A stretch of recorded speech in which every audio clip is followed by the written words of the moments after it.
Chapter 21, Radioactivity and Nuclear Chemistry. In the book, the author tells a story about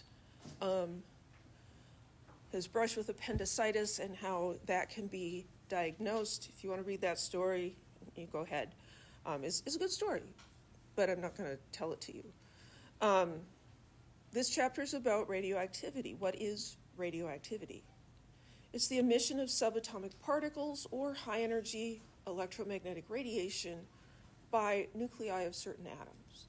So some atoms will just spontaneously throw out pieces of themselves. Subatomic particles are things like electrons, protons, neutrons, etc. High-energy electromagnetic radiation, we learned about that in Chem 1A. That's the stuff like above ultraviolet, the X-rays, and the gamma rays. So I think we all have sort of a negative baseline stereotype of radioactivity that it's dangerous, right? And we don't know, we don't want to be around that stuff. But radioactivity is actually very, very useful as well.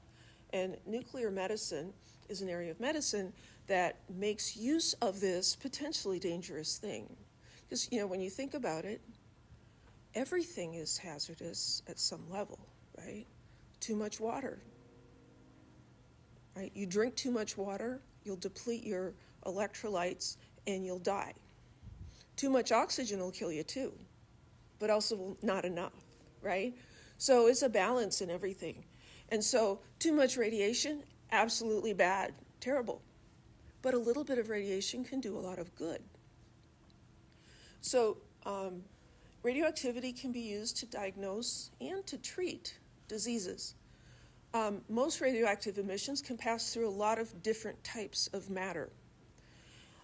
You can't see radioactivity or feel it or, hear it or anything, but it will expose photographic film just like visible light does. So what they can do is they can take antibodies and tag them with radioactive atoms. So they take an antibody and then they maybe swap out one of its carbons with a radioactive carbon or some other element. And then they inject that into the patient's bloodstream, and the body sends your antibodies to where they're needed for an infection. So then you can scan the body for the radiation and you can see, oh, look, all the antibodies went over here. That's where the infection is.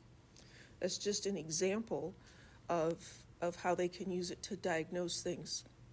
Can also, so appendicitis, those antibodies are going to go to your appendix. Any questions?